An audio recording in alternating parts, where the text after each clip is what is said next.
Ja,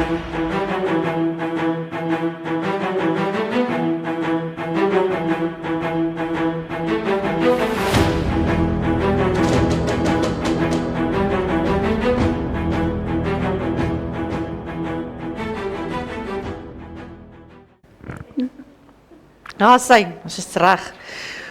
Baie welkom terug almal en ons gaan nou vandag na Laodicea kyk. Nou ek het nou gedink om die kerk van Laodicea in die middel van 'n donker bos te sit, maar spierwit. Want dit is die kerk as hy gaan oorwin, dat hy so wit so sneeu sal wees, nee. Maar goed, voordat ons begin, kom ons bid net gou eers. Hemelse Vader, baie dankie vir nog 'n Sabbatdag wat U vir ons in genade en in liefde gee.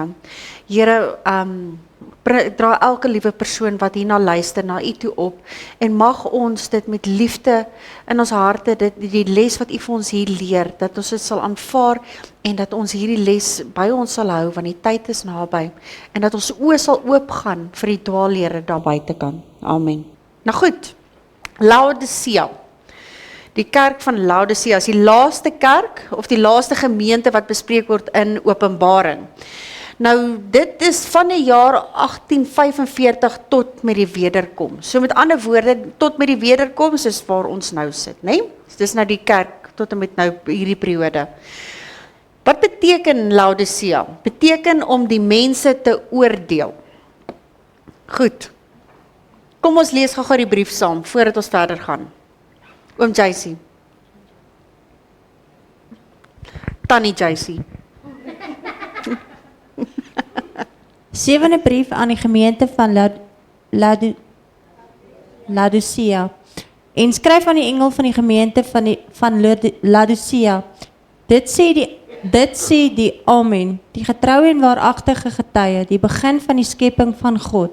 Ek ken jou werk, dat jy nie koud is en ook nie warm nie.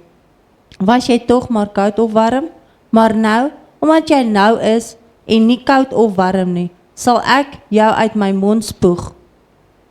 Want jy sê, ek is ryk en ek het verryk geword en het aan niks gebrek nie. En jy weet nie dat dit jy is wat ellendig en beklaanwaardig en arm en blind en naak is nie. Ek raai jou aan om van my te koop, gat wat deur vuur gelouter is, sodat jy kan ryk word, en wit klere, en dat jy jou kan aantrek en op die skande van jou naaktheid nie, openbaar word nie, en salf om jou oë te salf, sodat jy kan sien. Almal wat ek lief het, bestraf en tigtig ek, wees dan ywerig en bekeer jou. Kyk, ek staan by die deur en ek klop. As iemand my stem hoor en die deur oopmaak, sal ek ingaan na hom toe en saam met hom maaltyd hou en hy met my. Aan hom wat oorwin, sal ek gee om saam met my te sit op my troon, soos ek ook oorwin het, en saam met my Vader op sy troon gaan sit het. Wie 'n oor het, laat hom hoor wat die Gees van die gemeente sê. Baie dankie. Goed, nou, dit is die finale kerk, né? Kom ons kyk gou 'n bietjie oor belangrike detail oor Laodicea. Dit is die finale kerk. Nou die sewende kerk is dus in finaliteit, né? Soos wat ons nou geleer het. Die Christelike kerk is basies nou volmaak. Die getalle is voltallig. Okay, goed, dit is die kerk wat bestaan gedurende die tydperk van die oordeel, soos aangedui deur sy naam, oordeel van die mense. Goed, dit is nie net die kerk van die oordeel nie, maar die boodskap self sal die skudding onder Godse mense veroorsaak. Baie sal opstaan en dit teenstaan wanneer dit verkondig word, né? Baie sal opstaan teen dit. Kom ons kyk gou wat sê die Gees van profesie vir ons. Sê, I asked the meaning of the shaking. I had seen and was shown that it would be caused by the straight testimony called forth by the counsel of the true witness to the Laodiceans. This will have its effect upon the heart of the receiver and will lead him to exalt the standard and pour forth the straight truth. Some will not bear the straight testimony. They will rise up against it. And this is what will cause the shaking among God's people. Among God's people. So met ander woorde, die mense wat hier so sit. Dis nie die mense daar buitekant wat hierdie skudding gaan veroorsaak nie. Dis hier. Dit gaan hier tussen ons gebeur. En ons gaan dit veroorsaak. Maar goed, dit is die enigste kerk waar Jesus niks oor goed gesê het nie. Het julle gelees, nee? Die Here het absoluut niks goed gesê gehad oor hierdie mense nie. Die meeste van ons pioniers het geglo dat die Laodicense boodskap op die naam Christene van toepassing is. Maar hierdie idee is deur Ellen White verpletter toe sy geskryf het. Kom ons lees wat sê sy daaroor. The message to the Laodiceans is applicable to Seventh-day Adventists who have had great light and have not walked in the light. The message to the church of the Laodiceans applies especially to the people of God today. It is a message to professing Christians who have become so much like the world that no difference can be seen. Dis hektiek, nee? Daar is vreeslike woorde. Nou goed, die groot mag in die boodskap tot 'n groot herlewing. Nou goed, hierso is wat sy ook sê, hier gaan 'n groot herlewing plaasvind. Wat is 'n ander naam vir hierdie herlewing? Die laatreëns, nee? Dis die laatreëns. Is hierdie groot herlewing wat gaan plaasvind. Nou goed, het julle al beleef dat die hedendaagse kerk, soos dit nou staan, dat daar baie twis is? Sien julle dit, nee? Klein dingetjies, let wel, klein dingetjies wat tot op die einde tot groot veldbrand ontaard. Nee?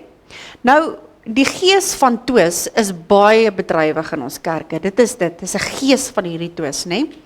En mag dit dien as 'n teken dat ons bitter naby is om aan vervulling van hierdie eeue te kom. Nou die gees van twis veroorsaak dat kerke in die middel deur geskeur word met lidmate wat ander lidmate teenstaan en gesinne wat uitmekaar uitskeer. En die situasie gaan net erger word. Nee, dit gaan net erger word. Nou beide groepe van hierdie is Laodicea. Julle het dit geweet? Almal is Laodicea, maar hulle wys vingers na mekaar toe. Min wetend dat hulle eintlik die boodskap aan Laodicea in vervulling bring. En nie totdat ons besef het nie en oorwinning behaal het oor jouself nie, kan die herlewing nie in jou plaasvind nie. En dan word jy 'n uitgewerkte. Kom ons kyk gou wat sê die gees van profesie weer.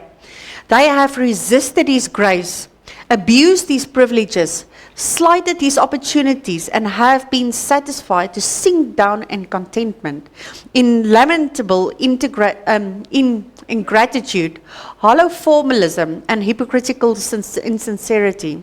With Pharisaic pride, they have vaunted themselves till it has been said of them, Thou sayest, I am rich and increased with goods, and have need of nothing. Dis nou maar vreeslike woorde om van 'n groep mense te sê, hè? Ja. Maar dit is waar, is waarheid, né? Nou goed, kom ons kyk gou na die 5 dele van die Laodicense gedeelte. Eerste een is die persoon wat die boodskap lewer. Ons gaan 'n bietjie kyk na die persoon. En dan gaan kyk ons na die diagnose van of die siekte of basies die teregwysing. En dan wat is die middel van die genesing vir die siekte. Met ander woorde, wat is die medikasie wat vir jou gegee word. En dan die rede of die doel van die boodskap. En dan kyk ons ook na die beloning vir diegene wat die boodskap gaan aanvaar.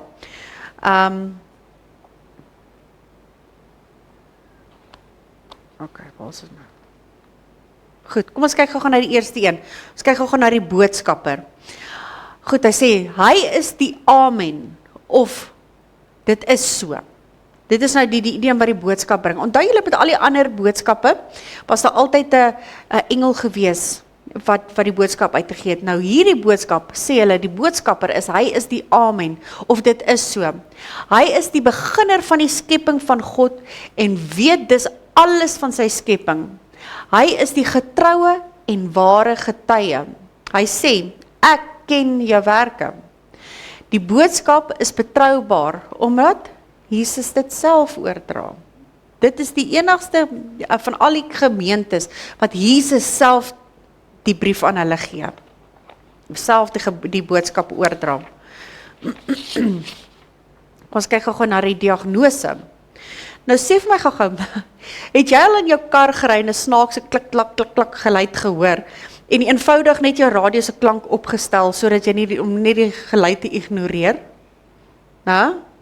Hulle sê hierso, as jou ore toedruk when my car starts making expensive noises. Glo vir my dit. Jy moet doen dit gereeld. Nee, nou maar weet julle wat? Dit is die mentaliteit van Laodicea. Dit is wat ons mentaliteit is. Jesus en Laodicea kyk op radikaal verskillende maniere na hierdie siekte.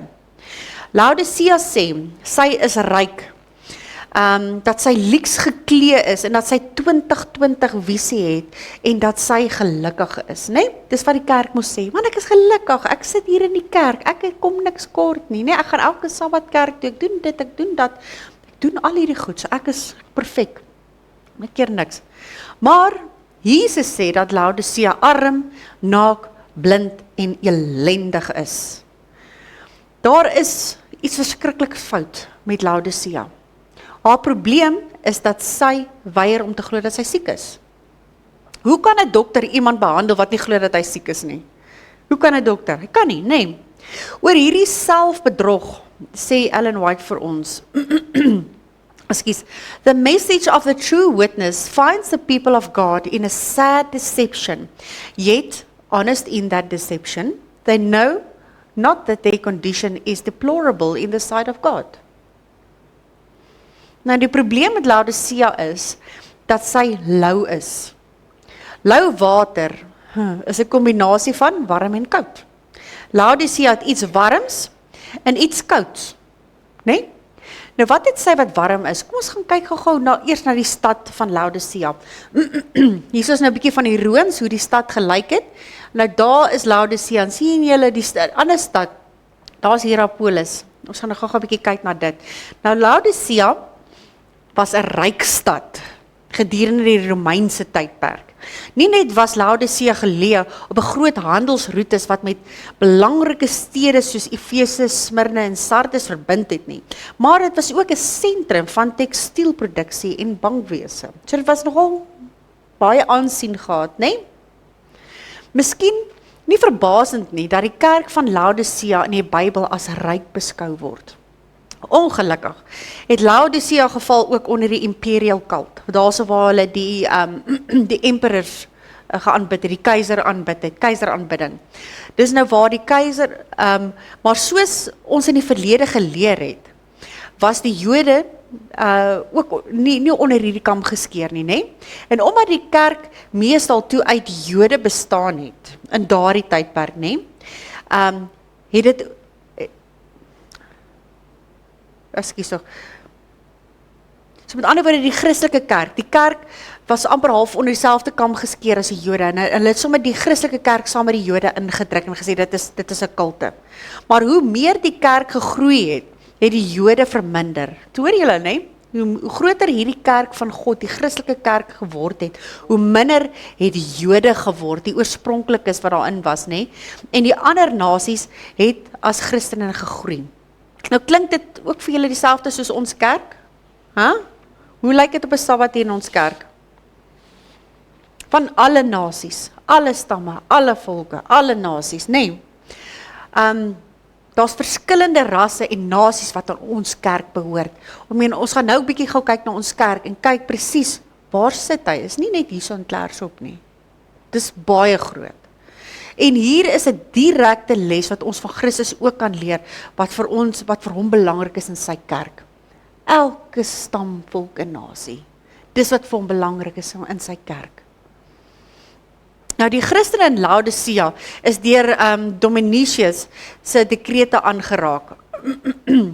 Hulle reaksie op hierdie vervolging, wat selfs hulle vermoë om te koop en nie te verkoop nie, verhinder, en indien hulle die keiser wou aanbid nie. In daai tydperk was dit gewees, dat as hulle nie die keiser wou aanbid het in Laodicea nie, dat hulle nie mag gekoop of verkoop het nie. Hoekom? Want Laodicea het geval onder die imperial cult. Hulle moes die keiser aanbid het.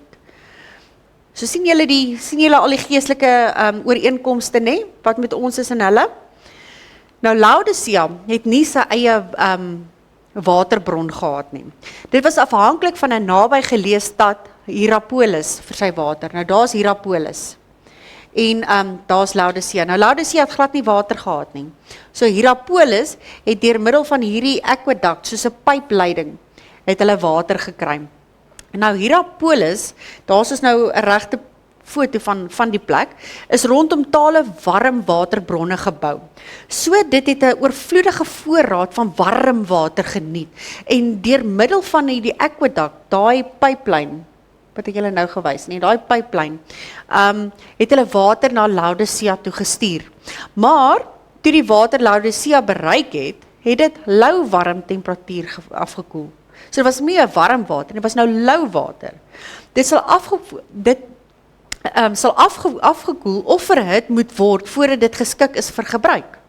Die lou smaak van Laodicense se godsdienstige lewe het Jesus so siek laat voel dat hy lus was om die kerk uit sy mond uit te braak, né? Kom ons kyk gou na die warm aspek van hierdie storie. Was jy maar net warm, was jy maar net koud, maar nou is jy lou. Kom ons kyk gou na die warm aspek. Want onthou, lou water is 'n kombinasie van warm en koud. Ons 'n kombinasie. Kom ons kyk gou na die warm gedeelte. Eerstens, die uitwendige van die kerk lyk baie goed, né? Dis soos 'n vyeboom wat 'n oorvloed blare gehad het, maar geen vrugte nie, né? Sien julle enige vrugte aan daai bome? Glad nie, maar daar's mooi blare. Sy het 'n ryk dominansiële erfenis. Sy het onder andere vir William Miller, vir Joseph Bates, James en Ellen White en Lochenbrum.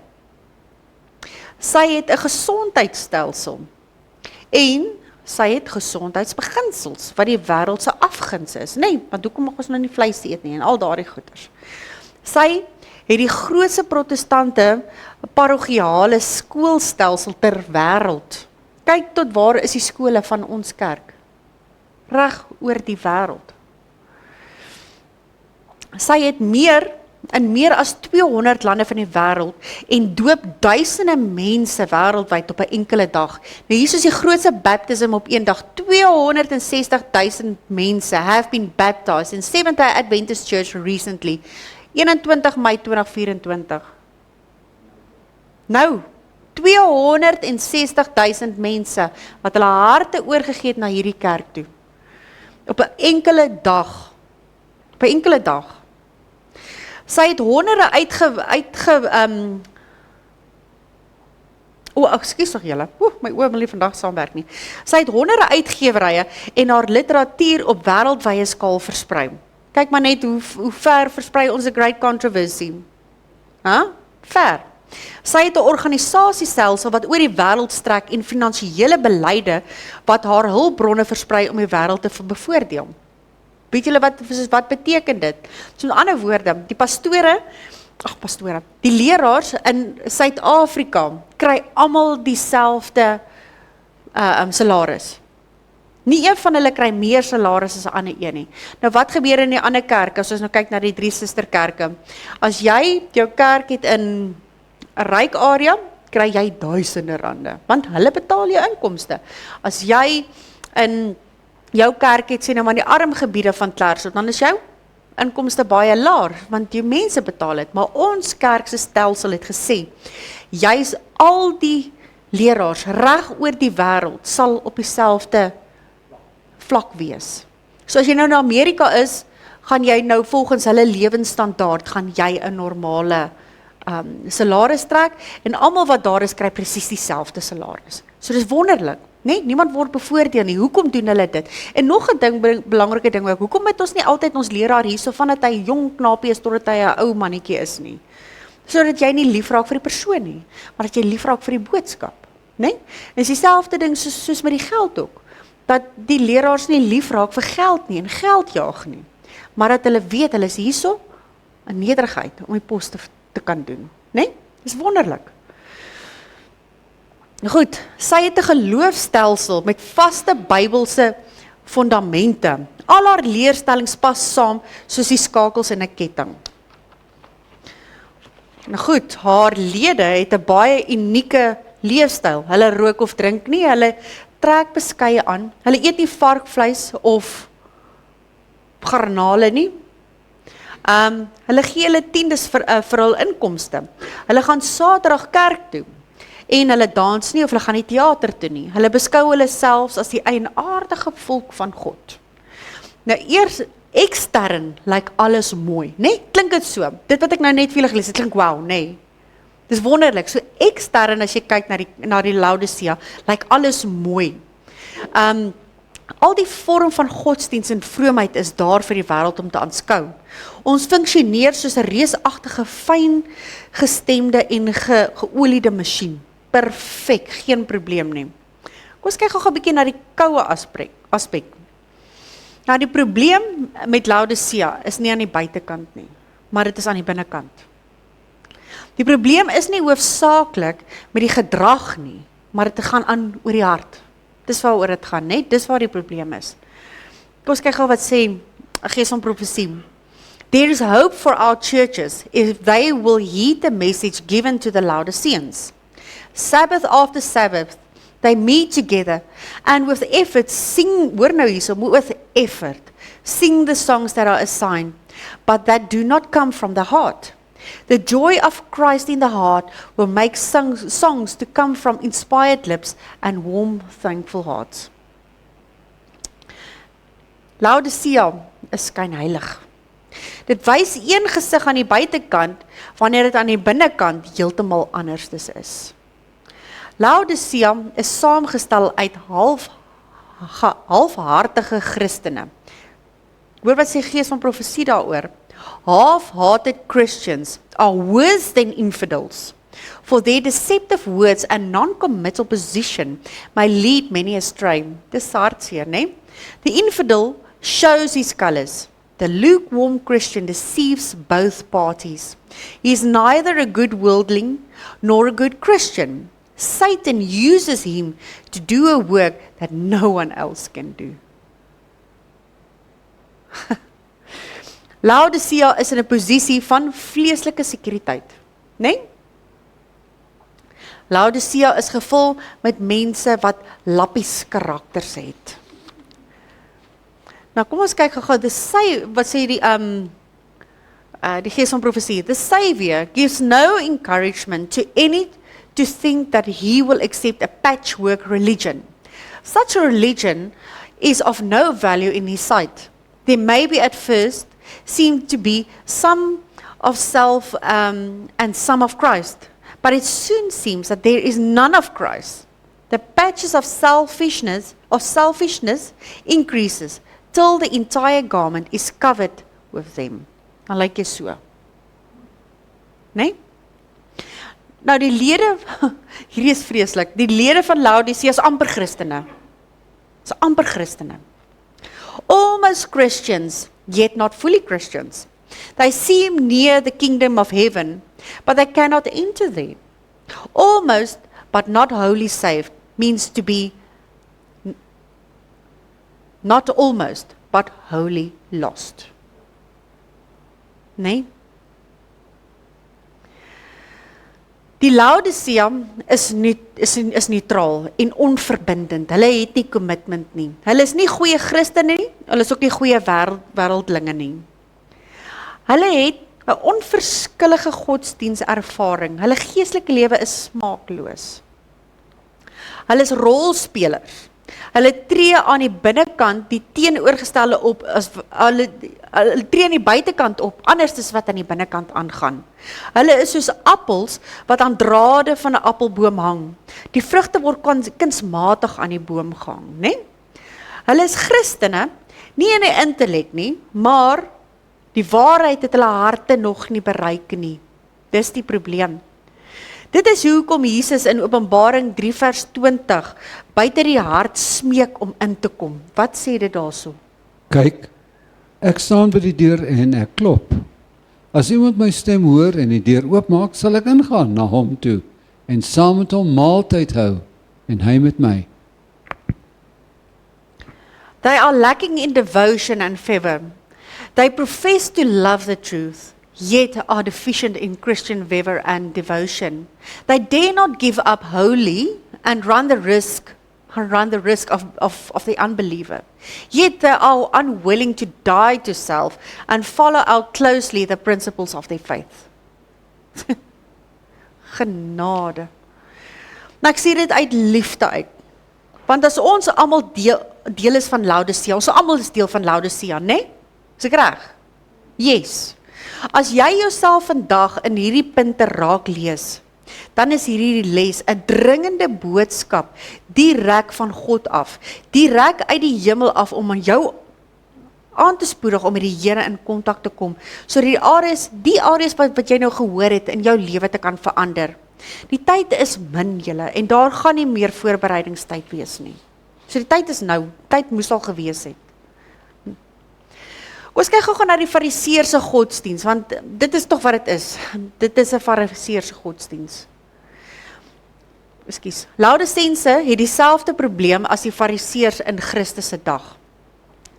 Een van die stories in Matteus 5 vers 20, Jesus vra vir 'n groter geregtigheid as die fariseërs. Nou wat is die geregtigheid van die fariseer? Want ek sê vir julle dat as julle geregtigheid nie oorvloedig is as die van die skrifgeleerders en die fariseërs nie, julle nooit in die koninkryk van die hemele sal ingaan nie. Daar sê die Here dit reguit vir ons, né?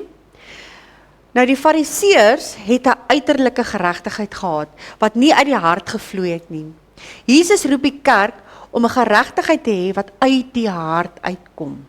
Dis waar dit moet uitkom, né? Filippense 3 vers 4 tot 6. Die gesindheid van Paulus net voor sy bekering, toon die gesindheid van die fariseer. Hy het gevoel dat hy ryk was en vermeerder het met goed en niks nodig gehad het nie.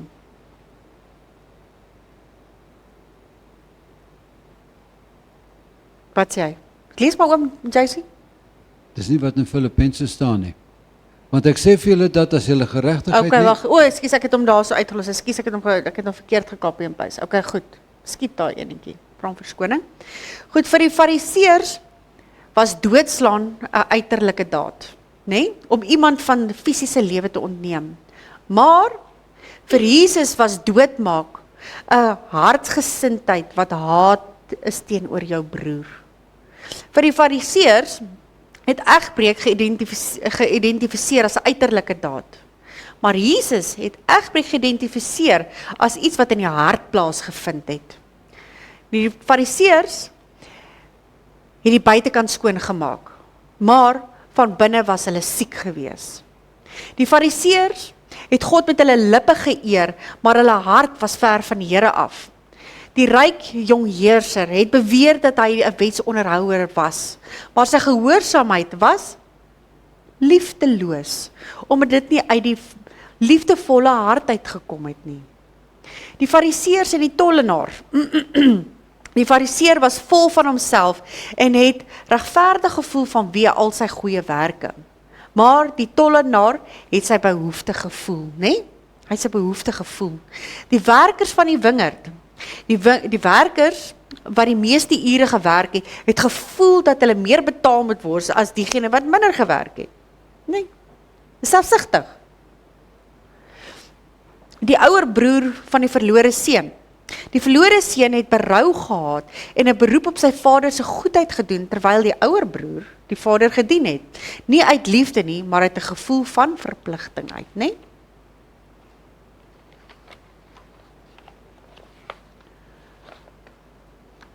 Nou goed.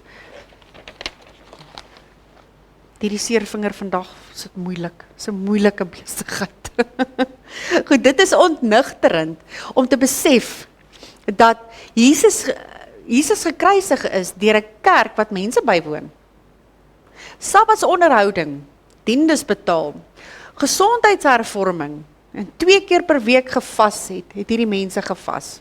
Hulle het vir Christus gekruisig. Nou die fariseërs het dinge gedoen om deur mense raak gesien te word. Nie kyk hoe vroom is daai manne. Hulle het ons dalk dieselfde gees as ons spog oor die aantal dope, die grootte van ons kerk en al daardie goeders, het ons dieselfde gees in ons. Dink maar daaroor. Laodicea se probleem is nie met die buitekant nie, wat ons bely nie, maar met die binnekant. Dit wat jy regtig waar is. Die probleem van Laodicea is nie met sondes nie, maar dit is met die sonde self. Die sonde in die hart word weggesteek deur klaarblijkelijke goeie uiterlike gedrag. Dit is geen nut om sondige aksie uit te skakel, sonder om die sondige wortel dood te maak wat in daardie aksie voortbring nie. Hoor julle, dis wat 'n mens moet doen. Die manier om 'n boom dood te maak, is nie deur sy blare af te sny nie, maar deur dit by die wortels uit te trek. Dit help niks om die stroompie skoon te maak, sonder om die fontein skoon te maak nie. Om werklik gedrag te verander, moet ons na die hart of na die wortel toe gaan. So met ander woorde, is jy trots, is daar selfsugtigheid, is jy hebsig, afguns, haat, al daai tipe van goeders, dis die wortel van dit. Jy hoef nie 'n appelboom te dwing om appels te produseer nie. Dit sal appels produseer omdat dit van nature 'n appelboom is, nê? Nee. By baie in Laodicea het die waarheid die intellek bereik, hierso bo bereik, nê? Nee? Maar dit het nie die hart verander nie. Jesus is buite die hart van Laodicea, soos wat ons gelees het in 3 vers 20, Openbaring 3 vers 20. Hy staan buite die hart en hy klop. Nou wie is dan in beheer van die hart? Wie is in beheer van die hart? Jyself. Jyself is in beheer van die hart. So die probleem is by die hart. Die hart is koud. En die werke is warm. Die resultaat is lauwarm. Die probleem met Laodicea is nie hoofsaaklik met haar optrede nie, maar met die motiverings wat tot hierdie optrede toe lei. Okay, gees van profesie sê, many acts which pass for good works, even deeds of benevolence, will, when closely investigated, be found to be prompted by wrong motives. Many receive applause for virtues which they do not possess. The searcher of the heart weighs the motives, and often deeds highly applauded by men are recorded by him as inspiring from selfishness and base hypocrisy.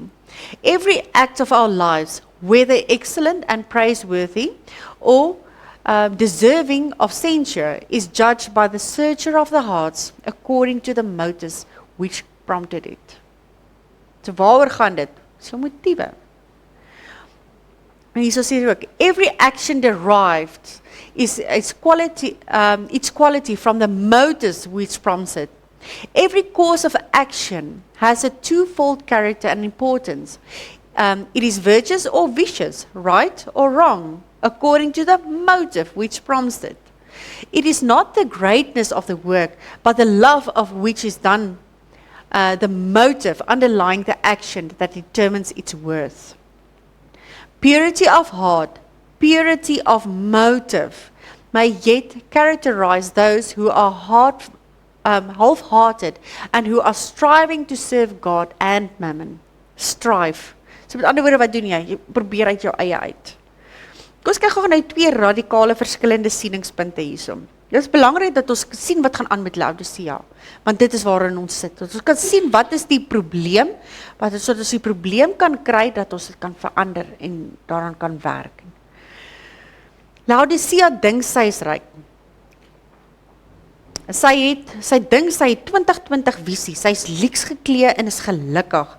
Jesus sê dat sy is arm en sy is blind, naak en elendig. Dit is duidelik dat Laodicea self mislei is, né? Hoe oortuig jy iemand om behandeling te soek wat glo hy is nie siek nie? Hoe doen jy dit? Slegs die Heilige Gees kan ons vermoë gee om die noodlottige erns van ons siekte te verstaan. Nou God het 3 middels vir Laodicea se siekte. Eerste een, om gelouter te word in vuur. Tweede een is die wit klere. En die derde een wat hy gesê het, is die oogsalf. Goed, ons gaan 'n bietjie gou dieper kyk in daardie punte. Eerste een, gelouter deur vuur. Jakobus 2 vers 14 tot 17. Wat baat dit my broeders as iemand sê dat hy die geloof het, maar het nie die werke nie? Die geloof kan hom tog nie red nie.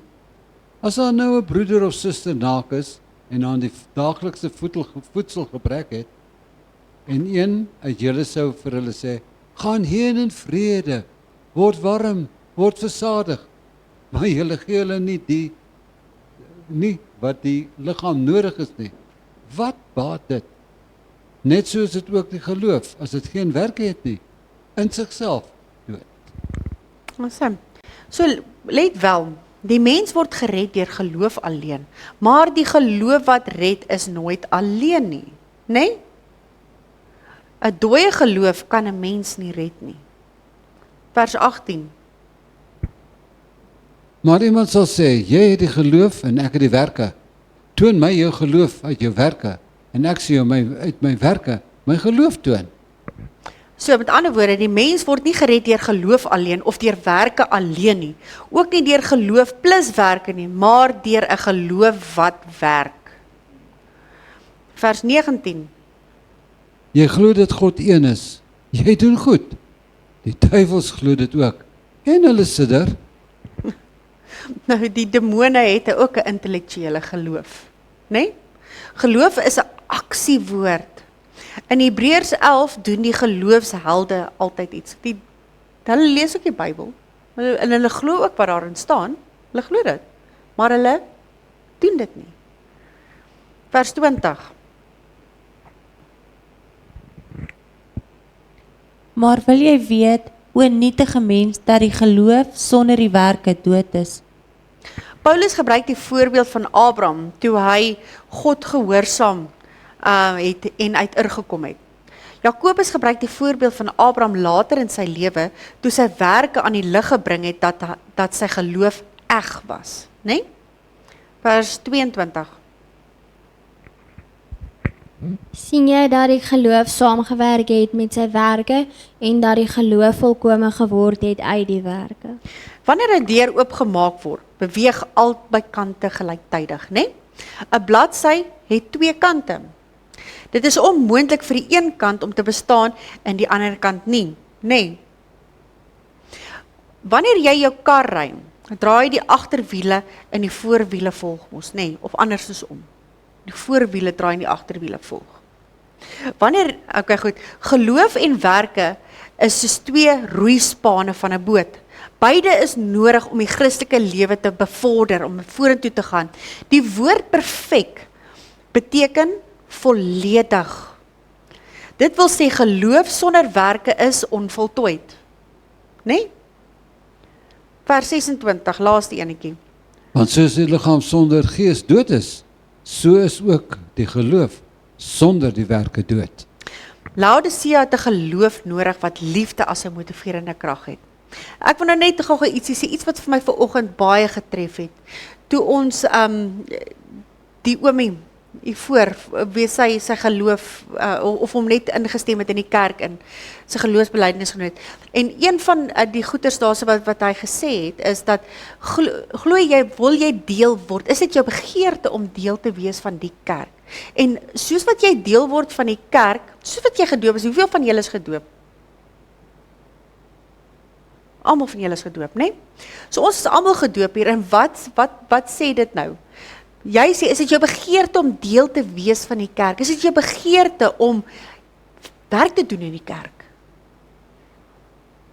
En ek dink, as 'n mens so kyk na al die ander mense wat in die kerk is, hoeveel gedoopte lidmate sê, en hoeveel van hierdie gedoopte lidmate is aktief besig in die kerk? Just asking, vra net. Goed. Volgende een, wit klere. Openbaring 7 vers 13 en 14. Toe het een van die ouderlinge gespreek en vir my gesê, hulle wat bekleed is met die wit klere, wie is hulle en waarvandaan het hulle gekom? En ek sê vir hom, my Heer, u weet dit. En hy sê vir my, dit is hulle wat uit die groot verdrukking kom, en hulle het hul klere gewas en hul klere wit gemaak in die bloed van die lam. Openbaring 19 vers 7 en 8. Laat ons bly wees in ons verheug en aan hom die heerlikheid gee. Want die bruilof van die lam het gekom en sy vrou het haar gereed gemaak. En aan haar is gegee om bekleed te wees met rein en blink fynlinne, want die fynlinne is die regverdige dade van die heiliges. Gees van profesie sê, this robe woven in the loom of heaven has it not one thread of human devising. Christ in his humanity wrought out a perfect character, and his character he offers to impart to us. Ek wil dit met jou deel. All our righteousness are as filthy rags. Everything that we of ourselves can do is defiled by sin. Wat jy ourselves, let wel daai woordjie ourselves. But the Son of God was manifested to take away the sins, and in him is no sin. Sin is defined to be the transgression of the law. But Christ was obedient to every requirement of the law. He said to himself, I delight to do thy will. Oh my God, thy law is within my heart. When on earth he said to his disciples, I kept my Father's commandments. By his perfect obedience, he has made it possible for every human being to obey God's commandments. When we submit ourselves to Christ, the heart is unified with his heart. The will is merged in his will. The mind becomes one with his mind. The thoughts are brought into captivity to him.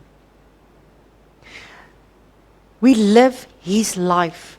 This is what it means to be clothed with the garment of his righteousness.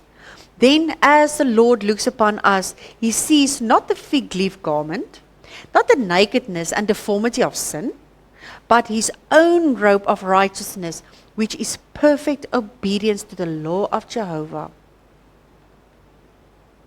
It's net obedience. It's net om obedient te wees. Nee, begin by dit. En jy sal sien hoe gaan die Here jou vat. Sodra jy obedient is, dan is jy submissive, nee? Jy moet nie probeer en beheer wees nie. Jy is submissive. En dis dan wanneer die Here met jou kan werk. Kom ons kyk gou na die volgende een, oogsalf. Matteus 15 vers 14. Wat is oogsalf? Kom ons kyk gou. Laat hulle staan, hulle is blinde leiers van blindes. En as 'n blinde 'n ander blinde lei, sal albei in die sloot val. Nou die fariseërs het nie geestelike onderskeidingsvermoë gehad om hulle toestand te sien soos God dit gesien het nie, né? Johannes 9 vers 39 sê, toe die blinde man by Jesus kom, was sy sig terug. Aan die ander kant het die fariseërs beweer dat hulle 2020 gesig gehad het, maar Jesus verwerp dit en gesê het, hulle is blind.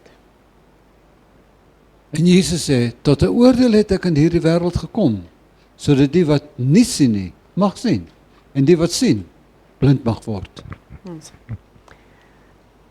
The true witness counsel us to buy of him gold tried in the fire, white raiment and eye salve.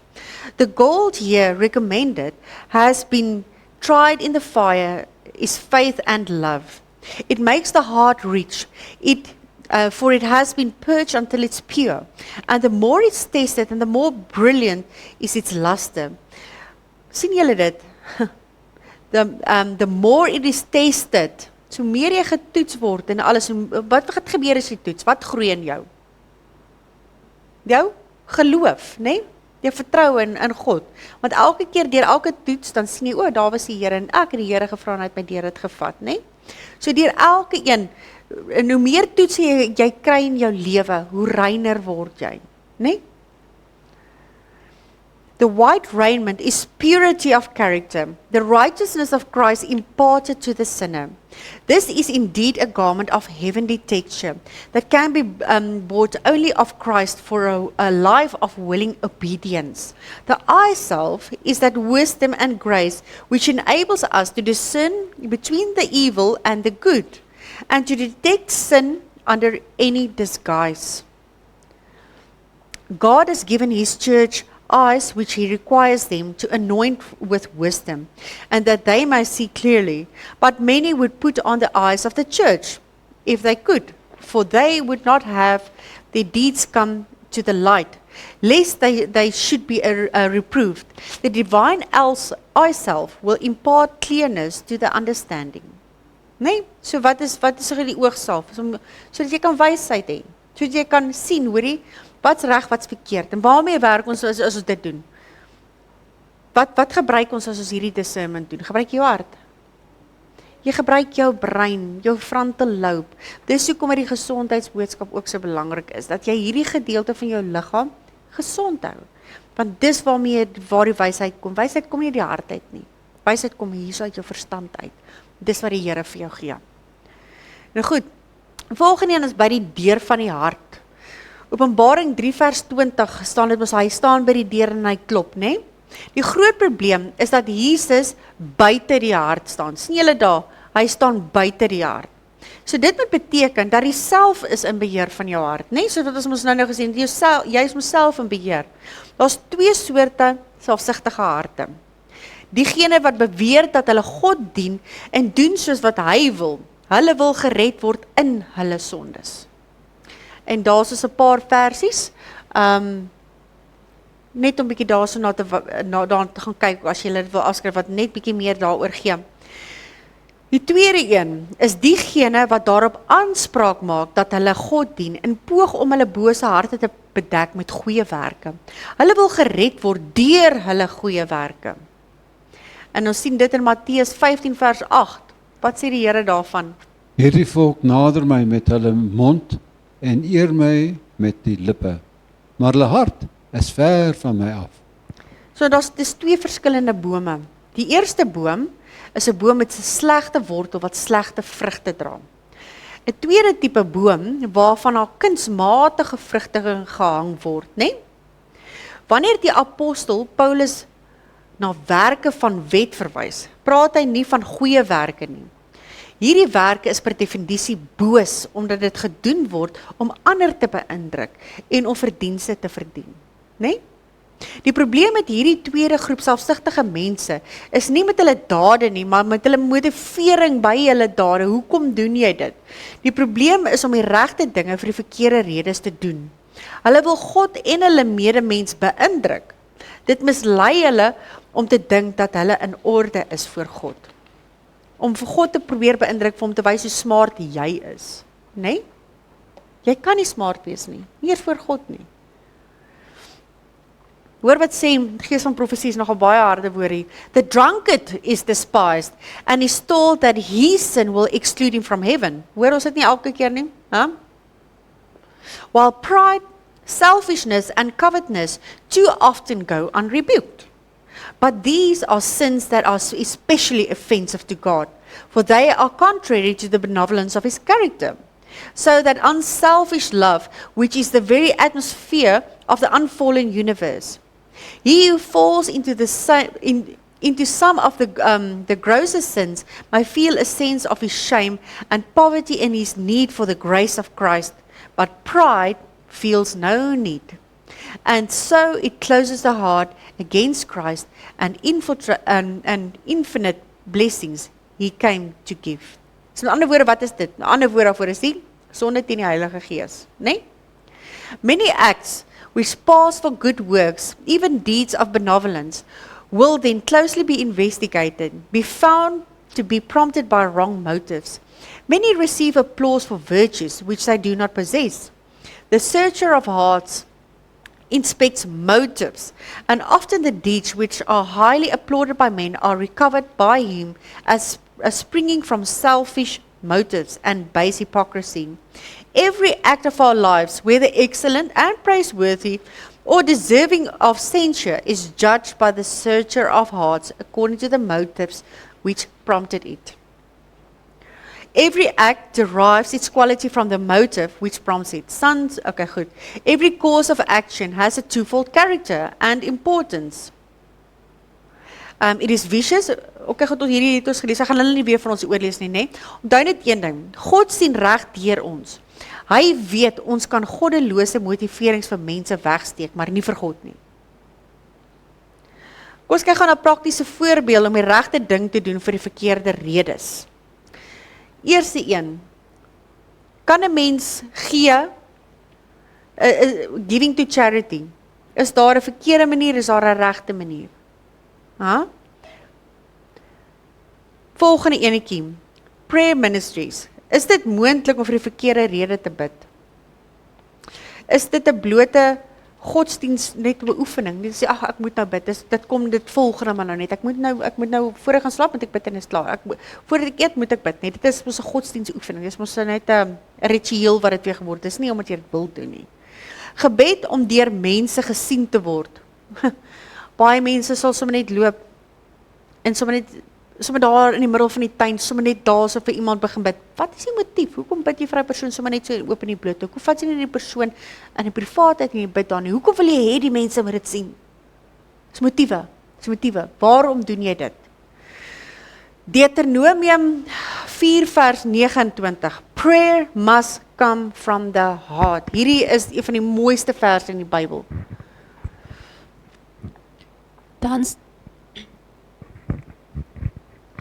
Dan sal julle daarvandaan die Here jou God soek en vind as jy hom met jou hele hart en jou hele siel soek. Ja, jy moet die Here jou goed lief hê met jou hele mind, heart and soul, né? Goed. Kom ons kyk gou na die offergawes en tiendes. Dit is ook 'n belangrike ding. Ek gaan net gou so vinnig deur dit lees. Offergawes aan die kerk. Gee in die woestyn, gee uit jou hart uit. God het die blymoedige gewer lief. Jy kan gee sonder om lief te hê, maar jy kan nie lief hê sonder om te gee nie. Die weduwee se maid gee vir die regte en verkeerde redes, né? Daai geldjie wat sy gegee het. As ons hierdie beginsel begin toepas, nie omdat ons God wil beïndruk nie, maar omdat ons lief is vir dinge, dan sou dit mos anderstes wees, né? 'n Filantroop kan 'n groot bedrag geld gee, maar God mee die rede hoekom hy dit gegee het, nie soveel omdat hy dit gegee het nie. Onderhouding van die Sabbat. Gits, julle. Okay, daar is my versies. Ekskuus. Die onderhouding van die Sabbat. In die tye van Christus, kyk oor wat hy gaan aan. Goed. In die tye van Christus was die onderhouding van die Sabbat 'n vertoning gewees, né? Nee? Hulle het dit letterlik soos vertoning gemaak in daai tydperk. Beklemtoon ons dat die Sabbat minder streng gehou word? Nee. Daar is twee uiterstes, om die Sabbat te breek en om dit in die verkeerde rede te onderhou. Nee? Albei persone is verlore omdat albei selfsugtig is. Hoor julle? Ek hou die Sabbat, maar vir die verkeerde redes. Of ek breek dit, is ook net so goed, né? Deler is so goed soos die steler. God kyk inwaarts na jou motiewe. God is minder beïndruk met wat ons eet as hoekom ons dit eet. Dis nou omtrent dieselfde soos wat ons vandag gesê het, né? Soos wat Dion gesê het. Wat ons doen as om hoekom ons dit doen. Om wat ons dra as hoekom ons dit dra. Waarheen ons gaan en hoekom ons gaan. Né? En wat ek daarmee bedoel is, Jesus het na die partytjies van die tollenaars en sondaars gegaan vir die regte redes. Onthou dit. Hy het na hulle toe gegaan vir die regte redes.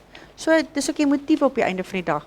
Gee God dan nie om oor ons dade nie? Is dit nou wat ons sê dat dit nou nie omgee nie? God gee om vir ons optrede, maar hy wil hê dat ons optrede die resultaat moet wees om van die korrekte motiverings uit die hart uit moet kom. Psalm 37 vers 31. As die hart reg is, sal die aksies ook reg wees. Die wet van sy God is in sy hart. Sy gange sal nie wankel nie. Okay, ons gaan nou by nog 'n baie interessante gedeelte ook kom. Die Here is in die hartoorplantingsbesigheid. Jesegiel 36 vers 26 tot 27. En ek sal julle 'n nuwe hart gee en 'n nuwe gees in julle binneste gee. En ek sal die hart van klip uit julle vlees wegneem en julle hart van vlees gee. En ek sal my gees in julle binneste gee en sal maak dat julle in my insettinge wandel en my verordeninge onderhou en doen. Okay. So met ander woorde, wanneer die wet in ons harte is, dan sal ons soos Jesus aantrek, né? Nee? Dan sal ons praat soos Jesus. Ons sal gee soos wat Jesus gee. Ons sal optree soos Jesus. Ons sal eet soos Jesus. Maar om al hierdie redes sal ons dit doen. Ons sal nie minder doen nie, maar ons sal meer begin doen. Ons sal 'n groter geregtigheid hê as die skrifgeleerdes en die fariseërs. Baie keer moet 'n mens vir jouself sê, kom ons sê, vat byvoorbeeld, goeders te gaan koop op 'n Sabbat. Maar vra jy vir persoon, as hy, skus, ek mag mos nie goeders gaan verkoop op 'n Sabbat nie. Of ek mag mos nie goeders gaan koop op 'n Sabbat nie. Dis verkeerde ding om te sê. Ek wil nie goed gaan koop op die Sabbat nie. Ek wil nie daai goeders doen nie. Daar's 'n verskil tussen om goeders te mag doen of om goeders te wil doen. As jy iets mag doen, is dit so half van, okay, wel ek word nou gedwing om dit so te doen. Dis nie vir my uit my hart uit nie. Sien julle, dis die motiewe. Daar is waar die motiewe inkom. Ander gedeelte is, ek wil nie nou in die tuin gaan werk nie, want dit is Sabbat. Ek wil nie nou my kamer skoonmaak nie. Ek tieners wil nooit die kamer skoonmaak nie, so dis 'n verkeerde beginsel daai. Maar sien julle, dis die verskil. Ek wil nie dit doen nie, teenoor ek mag nie. Nee? Dan gaan ons net gou kyk na 'n paar laaste kwotasies van wat die Here sê oor Laodicea, en dan is ons klaar met dit, en dan dink ons daaroor. En ons kyk, is dit, wat wil die Here vir ons sê oor Laodicea? Laodicea gaan oor die hart, nee? Is om daai verandering te maak in jou hart. Om die Here te laat regtig waar inkom in jou hart, want op hierdie oomblik, die Here staan buite die hart. Hy staan nie binne die hart nie. Dis 'n groot probleem. En ons moet seker maak dat hy binne is en nie buite is nie. So daar's 'n hartverandering wat moet plaasvind. Want weet julle wat? As daai hartsverandering nie vinnig gaan plaasvind nie, gaan daai hart uitgesif word uit die kerk uit. Dis wat ons laas keer gesê het. As daai hart uitgesif word, gaan hy nie weer terugkom nie. Hy gaan nie weer terugkom nie. Mens kan nie sê, ja, so kyk sal oor 'n paar rukkie terugkom of wat ook al. Nee, jy gaan nie weer terugkom nie. Dis 'n feit. Die Bybel sê dit, dis 'n feit. As jy uit is, is jy uit. As die sifting gebeur het, is jy uit. Okay, goed. But there are a large number of professing Christians who do not really follow Jesus. They do not bear the cross of proper self-denial and self-sacrifice. Although making a great profession of being earnest Christians, they weave into the fabric of their characters so many of the threads of their own imperfections that the beautiful pattern is spoiled. Of them, Christ says, you boast of being rich and increased of supposed spiritual attainments. In reality, you are neither cold nor hot, but you are filled with vain conceit. Unless converted, you cannot be saved, for you would mar heaven with your unsanctified wisdom. Dis hektiek woorde, nee? The message to the church of Laodicea applies especially to the people of God today. It's a message to professing Christians who have become so much like the world that no difference can be seen. Ons het hierdie al gehad, maar dis 'n belangrike een, né? Put away your faculty for seeing the mistakes of others. Julle, hierdie is 'n belangrike ding, want wat doen ons? Ons kyk altyd wat doen ons broer. Ons kyk altyd wat doen daai een en ons maklik om die vinger te wys, né? Gaan weer begin. Put away your faculty of seeing the mistakes of others. Turn your attention to your own defects. Your self-righteousness is nauseating to the Lord Jesus Christ. Nee?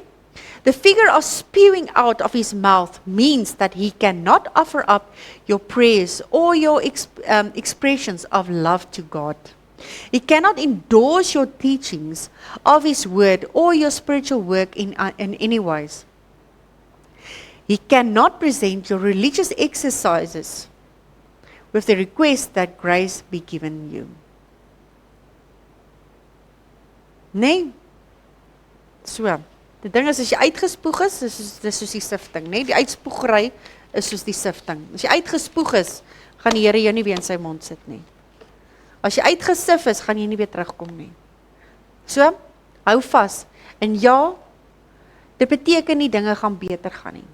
Mense gaan nog steeds oor jou loop. Mense gaan nog steeds jou seermaak.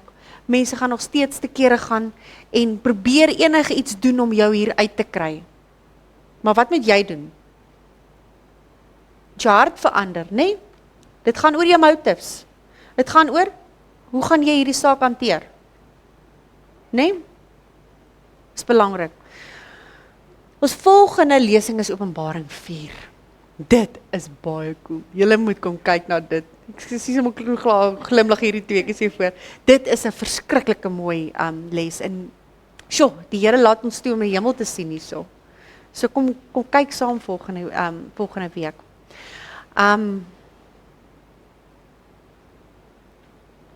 Andries, vir ons bid asseblief.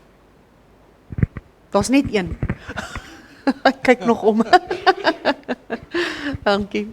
Baie dankie dierbare Hemelse Vader vir die voorreg wat ons gehad het om hier by mekaar te kom wees het om meer te leer omtrent die woord en omtrent gehoorsaamheid wat so belangrik is en om warm te leef en nie koud of lou te wees nie, want om so te wees is jy absoluut verlore vir ewig.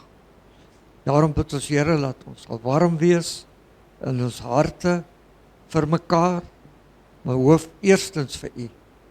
Here, ons vra nou dat U moet sal gaan, waar ons na ons verskillende huise toe gaan, boet en bewaar ons, en bring ons weer volgende week weer veilig terug, as dit U wil is. Ons bid dit in Jesus naam alleen. Amen.